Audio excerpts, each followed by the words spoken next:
കോഴിക്കോട് പാളയത്ത് യുവാവിനെ രക്തം വാർന്നു മരിച്ച നിലയിൽ കണ്ടെത്തിയത് കൊലപാതകം. ബിജുവിന്റെ ശരീരത്തിൽ നിരവധി മുറിവുകളുണ്ട്. ലഹരി മാഫിയയുടെ പങ്ക് ആരോപിച്ച് മരിച്ച ബിജുവിന്റെ കുടുംബവും രംഗത്തെത്തിയിട്ടുണ്ട്. അന്വേഷണം പുരോഗമിക്കുന്നതായി city police commissioner AP Shoukath Ali അറിയിച്ചു. ആദ്യം പ്രതികരണം. സംശയം എന്ന് പറഞ്ഞാൽ ഇത് ഒരാൾ ചെയ്യാതെ ഒരിക്കലും ഒരാൾ ഇങ്ങനെ സംഭവിക്കില്ല. വെട്ടൊന്നും ഉണ്ടാവില്ലല്ലോ. ഇതെന്തോന്നോ കണ്ടിട്ടുണ്ടാകും. മറ്റേ ഇവിടെ കുറേ ചെക്കന്മാർ രാത്രി ആയാലും അപ്പുറം തൊടിയുണ്ട്. ഓരോ ചെക്കന്മാർ ഓരോന്ന് ഇങ്ങനെ പോകുന്നുണ്ട്. അപ്പം പിന്നെ ആരെന്തോ 1 മണിക്കൊക്കെ ഇതിലെ ആൾ നടന്നാലും വിളിച്ച് ചോദ്യം ചെയ്യൂ. ഇല്ല, നടക്കാൻ പറ്റൂല, ഇത് പൊതുവഴിയല്ല കേട്ടോ എന്ന് എപ്പോഴും പറയൂ കേട്ടോ. വീടുകളെ താമസ വഴിയാണെന്ന് പറയും. ആ കുടുംബത്തിന്റെ പ്രതികരണമാണ് നമ്മൾ കേട്ടത്. അനഘ ഹർഷൻ ചേരുന്നുണ്ട് കോഴിക്കോട് നിന്നും. അനഘ, ഈ കേസുമായി ബന്ധപ്പെട്ട് രാവിലെ ഇത്തരത്തിലൊരു മരണം ഉണ്ടാകുമ്പോൾ തന്നെ ഇതൊരു കൊലപാതകമാകാനുള്ള സാധ്യതകളൊക്കെ വ്യക്തമായിരുന്നു. ഇപ്പോൾ പോലീസും അത് സ്ഥിരീകരിച്ചിരിക്കുന്നു. കുടുംബത്തിന്റെ ആരോപണം ഒരു വശത്തുണ്ട്. അപ്പോൾ ബാക്കി പോലീസ് പറയുന്നത് എന്തൊക്കെ കാര്യങ്ങളാണ് അനഘ?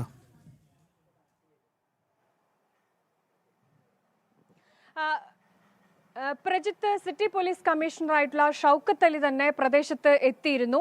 പ്രാഥമികമായി ആദ്യം തന്നെ പോലീസ് പറഞ്ഞത് ഇതൊരു കൊലപാതകമാകാനുള്ള സാധ്യത തന്നെയായിരുന്നു.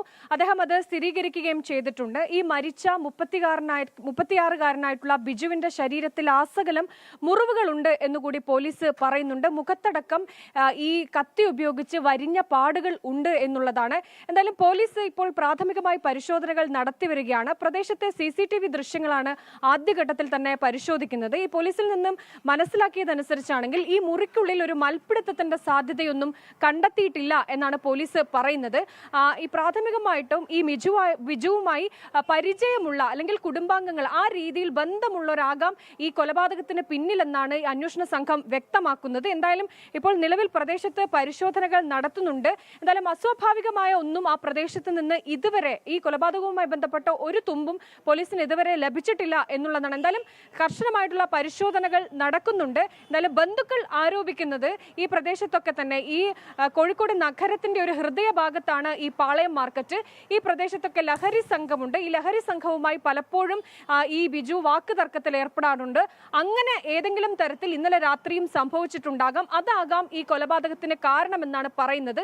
ഇന്ന് പുലർച്ചെയോടെയാണ് ഈ ബിജുവിന്റെ അമ്മയാണ് ആദ്യഘട്ടത്തിൽ ഈ മൃതശരീരം ഈ ബിജുവിനെ കാണുന്നത്. ഇവരൊരു ക്ഷീര കർഷക കുടുംബമാണ്. ഈ 3 മണിക്ക് പശുവിനെ കറക്കാനായി ഈ അമ്മ ബിജുവിനെ വിളിക്കാനായി മുറിക്കുള്ളിലേക്ക് എത്തിയപ്പോഴാണ് ഈ മുറി പുറത്തു നിന്ന് പൂട്ടിയ നിലയിലായിരുന്നു കണ്ടെത്തിയത്. ഈ അമ്മ ഈ മുറി തുറന്ന് ഉള്ളിൽ കയറിയ സമയത്താണ് ഈ ബിജുവിനെ മരിച്ച നിലയിൽ കണ്ടെത്തുന്നത്. രക്തം വാർന്ന നിലയിലാണ് കണ്ടെത്തുന്നത്. ഉടൻ തന്നെ പ്രദേശവാസികളും പോലീസും ഒക്കെ സംഭവ സ്ഥലത്തെത്തി പരിശോധനകൾ ആരംഭിക്കുകയും ചെയ്തിട്ടുണ്ട്. പ്രജിത്ത്. ഓക്കെ, അനഘയാണ് കോഴിക്കോട് നിന്ന് വിവരങ്ങൾ നൽകിയത്. ബിജുവിന്റെ മരണത്തിൽ ദുരൂഹതകൾ ഈ ഘട്ടത്തിലും അവസാനിപ്പിച്ചിട്ടില്ല. പക്ഷേ അതൊരു കൊലപാതകമാണ് എന്നുള്ള കാര്യത്തിൽ ഏകദേശം സ്ഥിരീകരണമായിരിക്കുന്നു.